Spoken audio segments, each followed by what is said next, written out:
May mga eksenang hindi kailanman makakalimutan ng isang tunay na Ginebra fan. Hindi lang ito basta highlights. Ito ang mga sandaling nagpayanig sa buong Araneta at nagpabaliw sa milyong-milyong Ginebra fans. Handa na ba kayong balikan ang pinaka-hype moments sa kasaysayan ng Barangay Ginebra? Pasok sa ating listahan ang reverse layup ni Stanley Pringle against Terrence Jones. Ito yung sinasabing reverse na, ni-reverse pa.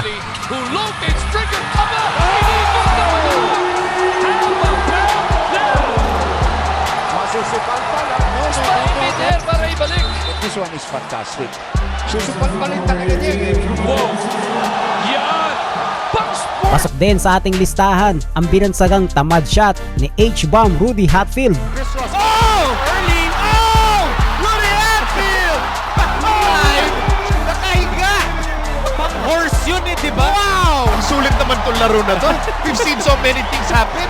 Hindi pa tayo tapos sa first half.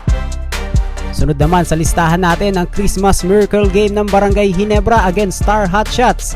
Dito ay panalo na sana ang Ginebra pero naisablay ni Sol Mercado ang open layup.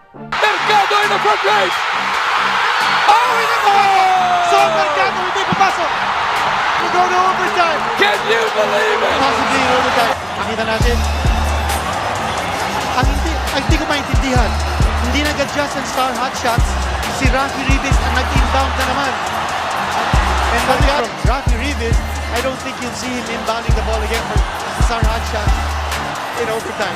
My goodness!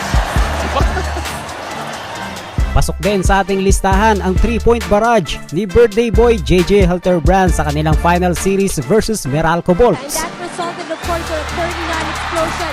Oh! Oh my! JJ! Wow! Ang hirap kalaban ng may birthday.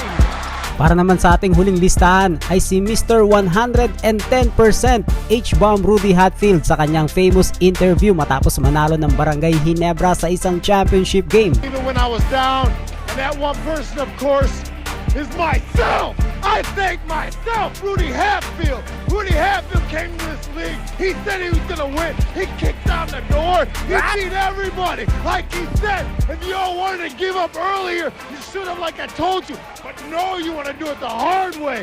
Well, Rudy does everything the hard way. I bring the hurt. I bring the pain. I do it all. I was at home 2 years ago with a bag of milk duds and some Doritos, and I was killing everybody. And I am the end all, the be all, do it all, Mr. 110%.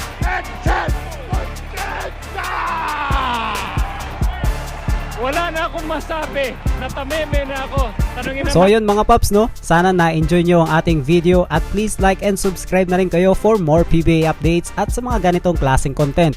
This is Gel Pops TV. See you again para sa ating next video. God bless!